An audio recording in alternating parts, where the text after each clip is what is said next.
Shalom, selamat pagi adik-adik sekolah minggu yang dikasih Tuhan. Apa kabarnya hari ini? Puji nama Tuhan, hari ini kita bisa bertemu kembali untuk sekolah minggu bersama-sama, tetapi tetap dari rumah masing-masing. Adik-adik yang dikasih Tuhan, hari ini kita sudah masuk ke bulan Mei, tepatnya tanggal 2 Mei 2021. Kita mau sekolah minggu bersama-sama, namun sebelumnya mari kita berdoa. Lipat tangan, tutup mata. Tuhan Yesus, Tuhan yang baik, terima kasih untuk pagi hari ini kami bangun dengan sehat. Semua karena kasih kemurahan Tuhan di dalam hidup kami. Tuhan yang baik, pagi hari ini kami mau sekolah minggu bersama-sama dengan teman-teman kami yang lain. Berkati kami semua dimanapun kami berada. Kiranya sukacita sekolah minggu boleh kami rasakan bersama-sama, dan Tuhan Yesus hadir di tengah-tengah kami dalam ibadah sekolah minggu kami pagi hari ini. Terima kasih Tuhan Yesus, kami menyerahkan sekolah minggu kami dari awal sampai akhir ke dalam tangan kuasa-Mu. Ampuni segala dosa dan kenakalan kami di dalam nama Tuhan Yesus. Haleluya, amin. Puji nama Tuhan. Adik-adik yang dikasih Tuhan, pagi hari ini kita mau bersukacita bersama-sama memujikan satu pujian. Ada satu sobatku yang setia. Mari kita memujikan pujian ini. Ada satu sobatku yang setia, tak pernah dia tinggalkan diriku. Waktu aku susah, waktuku sendirian, dia selalu menemani diriku. Ada satu sobatku yang setia, tak pernah dia tinggalkan diriku.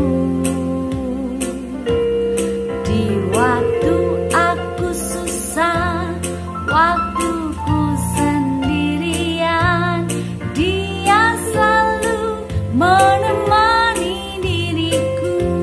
Namanya Yesus, namanya Yesus, namanya Yesus, nama Yesus yang menghibur hatiku.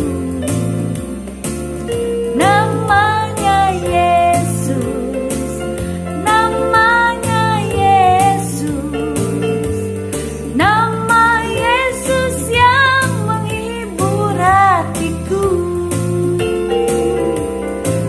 Tuhan. Pagi hari ini kita mau belajar Alkitab bersama-sama. Kita buka buku sekolah minggu pelajaran nomor 4 dengan judul Harun menjadi penolong. Firman Tuhan pada pagi hari ini diambil dari Keluaran pasal 4 ayat 27 disambung sampai dengan Keluaran pasal 5 sampai dengan ayat yang ke-21. Dengan judul perikop untuk pasal 5 adalah Musa menghadap Fir'aun, bangsa Israel semakin ditindas. Adik-adik yang dikasih Tuhan, kita baca untuk Keluaran pasal 4 ayat 27. Berfirmanlah Tuhan kepada Harun, pergilah ke padang gurun menjumpai Musa. Ia pergi dan bertemu dengan dia di gunung Allah, lalu menciumnya. Kemudian Musa memberitahukan kepada Harun segala firman Tuhan yang disuruhkannya kepadanya untuk disampaikan, dan segala tanda mujizat yang diperintahkannya kepadanya untuk dibuat. Lalu pergilah Musa beserta Harun, dan mereka mengumpulkan semua tua-tua Israel. Harun mengucapkan segala firman yang telah diucapkan Tuhan kepada Musa, serta membuat di depan bangsa itu tanda-tanda mukjizat itu. Lalu percayalah bangsa itu, dan ketika mereka mendengar bahwa Tuhan telah mengindahkan orang Israel dan telah melihat kesengsaraan mereka, maka berlututlah mereka dan sujud menyembah. Adik-adik yang kasih Tuhan, cerita pada pagi hari ini masih berlanjut dari cerita minggu lalu dan minggu lalunya. Bagaimana Tuhan ingin memakai Musa untuk menjadi alatnya Tuhan membawa bangsa Israel keluar dari tanah Mesir. Dan Musa menyampaikan kepada Tuhan bahwa ia seorang yang tidak pandai bicara. Ia seorang yang berat mulut. Oleh sebab itu, Tuhan Allah mengirimkan seorang penolong untuk Musa. Siapakah dia? Seperti firman Tuhan yang baru saja kita baca, Tuhan mengirimkan Harun untuk menjadi penolong Musa, untuk menyampaikan apa yang dikatakan Tuhan kepada orang-orang Israel, kepada tua-tua bangsa Israel, menyampaikan maksud dan rencana Tuhan bagi bangsa Israel, yaitu Tuhan Allah telah mendengar kesengsaraan yang dialami oleh bangsa Israel selama mereka di tanah Mesir, dan juga Tuhan melihat sengsara penindasan yang diterima oleh bangsa Israel di negeri Mesir. Oleh sebab itu, Tuhan ingin menunjukkan kasih-Nya kepada bangsa Israel, membawa mereka keluar dari tanah Mesir, dan memakai Musa untuk memimpin bangsa Israel keluar dari tanah Mesir. Namun Musa yang merasa tidak bisa bicara, tidak mempunyai kemampuan untuk pandai berbicara di depan orang, Tuhan mengirimkan seorang penolong, yaitu Harun. Adik-adik yang dikasihi Tuhan, puji Tuhan kalau hari ini kita semua tinggal dalam satu keluarga yang saling mengasihi. Ada orang tua, ada kakak, adik-adik. Mereka ini adalah orang-orang yang diutus oleh Tuhan, yang dikirim oleh Tuhan untuk berada di sekeliling kita, untuk menjadi penolong untuk kita semua. Adik-adik yang dikasihi Tuhan, ada kalanya kita akan membutuhkan pertolongan orang lain. Contoh misalnya kita saat ini yang sedang ada di rumah. Adik-adik kan masih kecil badannya. Ketika ingin mengambil sesuatu di tempat yang tinggi, adik-adik pasti membutuhkan pertolongan orang lain. Kemudian adik-adik akan minta tolong kepada ayah, kepada ibu, kepada papa, kepada mama untuk mengambilkan barang yang adik inginkan di tempat yang tinggi. Contoh yang lain lagi apa ya? Bahwa kita membutuhkan penolong. Misal, kita membutuhkan sesuatu yang berhubungan dengan barang-barang yang panas. Mungkin adik-adik menginginkan minum teh panas. Nah, mungkin adik-adik beberapa sudah bisa membuat teh panas sendiri, bisa merebus air sendiri, bisa mengambil air panas mungkin dari dispenser. Tapi ada juga adik-adik yang belum berani untuk mengambil air panas, untuk membuat teh panas sendiri. Kemudian adik-adik akan berbicara kepada orang tua, "Mama, Ibu, Bunda, aku ingin minum teh hangat, teh panas. Bisakah menolongku untuk membuatkan?" Nah, itu artinya kita membutuhkan seorang penolong di dalam kehidupan kita untuk membantu kita melakukan sesuatu. Begitu halnya dengan Musa yang saat itu dia merasa dia seorang yang tidak pandai bicara. Musa mendapatkan seorang penolong yang bernama Harun. Tuhan mengirimkan Harun untuk menolong Musa. Demikian halnya seorang Harun yang menolong Musa, adik-adik pun bisa menjadi seorang penolong untuk orang-orang di sekitar kita.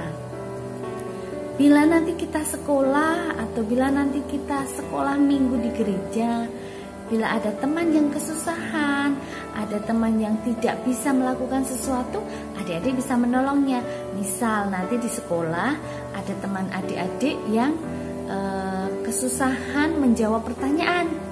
Kemudian adik-adik bisa menyelesaikannya. Adik-adik bisa menjadi penolong untuk mereka. Dengan demikian mereka akan bersyukur sekali punya teman adik-adik yang bisa menjadi penolong di dalam kehidupan mereka. Nah, dengan demikian kita anak-anak Tuhan bisa menjadi saksinya Tuhan, bisa menjadi contoh teladan yang baik untuk orang-orang di sekitar kita, sehingga nama Tuhan yang dipermuliakan. Bahwa anak-anak Tuhan suka menolong, bisa menjadi penolong untuk orang-orang yang ada di sekitarnya.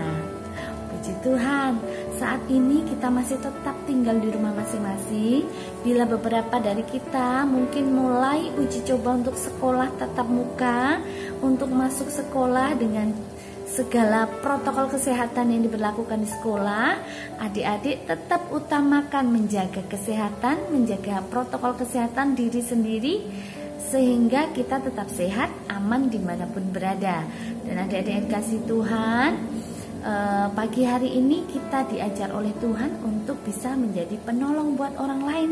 Seperti Harun yang menolong Musa, adik-adik juga bisa menjadi penolong di rumah atau nanti di sekolah. Misal orang tuanya, mama, papa, ayah, bunda ingin membutuhkan pertolongan adik-adik, adik-adik siap untuk membantu orang tua di rumah, menjadi penolong untuk adik, untuk orang tua. Kita bisa menjadi penolong yang baik, menjadi anak-anak Tuhan yang hebat, anak-anak sekolah minggu yang hebat, bisa menjadi penolong untuk orang-orang di sekitar kita.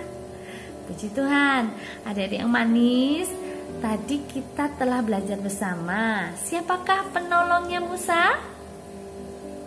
Iya, betul, Harun. Harun ini dipakai Tuhan untuk menjadi penolong Musa. Puji Tuhan, kita mau baca ayat hafalan kita pada pagi hari ini ya. Kita baca bersama-sama, 1, 2, 3. Dari Tuhan datang pertolongan. Mazmur pasal 3 ayat 9a. Sekali lagi, dari Tuhan datang pertolongan. Mazmur pasal 3 ayat 9a. Puji nama Tuhan, adik-adik yang kasih Tuhan. Mari kita berdoa bersama untuk mengakhiri ibadah sekolah minggu pada pagi hari ini. Lipat tangan, tutup mata. Tuhan Yesus, Tuhan yang baik, terima kasih untuk waktu yang Tuhan berikan pada kami. Pagi hari ini kami semua bisa bersekolah minggu bersama-sama Tuhan, sekalipun belum ada di dalam satu gedung gereja yang sama. Tuhan Yesus, kami rindu untuk kami bisa kembali beribadah sekolah minggu di gereja. Namun Tuhan, kami yakin dan percaya Tuhan punya waktu yang tepat untuk kami semua bisa kembali beraktivitas, bisa kembali ke gereja seperti dulu lagi. Tuhan Yesus, kami bersyukur untuk kesehatan yang Tuhan berikan kepada kami hingga hari ini. Kami ada dalam keadaan sehat, dalam perlindungan Tuhan. Semua karena kasih kemurahan Tuhan bagi kehidupan kami bersama dengan keluarga. Tuhan Yesus, kami mohon ampun atas segala dosa dan pelanggaran yang kami buat Tuhan. Kami rindukan Tuhan Yesus supaya pandemi ini segera berakhir dari bangsa ini, sehingga kami bisa sekolah kembali, kami bisa ke gereja kembali, kami bisa beraktivitas seperti dulu lagi. Terima kasih Tuhan, berkati anak-anakmu sekolah minggu dimanapun berada. Kau berkati mereka bersama dengan keluarga, berkati orang tua mereka, pekerjaan orang tua mereka, damai sejahtera tinggal di dalam kehidupan mereka bersama dengan keluarga. Terpujilah namamu Tuhan, kami ucap syukur, kami naikkan doa ucapan syukur kami pagi hari ini di dalam nama Tuhan Yesus. Amin. Puji Tuhan, terima kasih untuk waktunya hari ini. Tetap sukacita, jaga kesehatan dimanapun berada, tetap lakukan protokol kesehatan. Sementara bila tidak ada keperluan yang sangat mendesak, boleh di rumah saja. Jaga kesehatan. Sampai jumpa minggu depan ya. Terima kasih. Tuhan Yesus memberkati.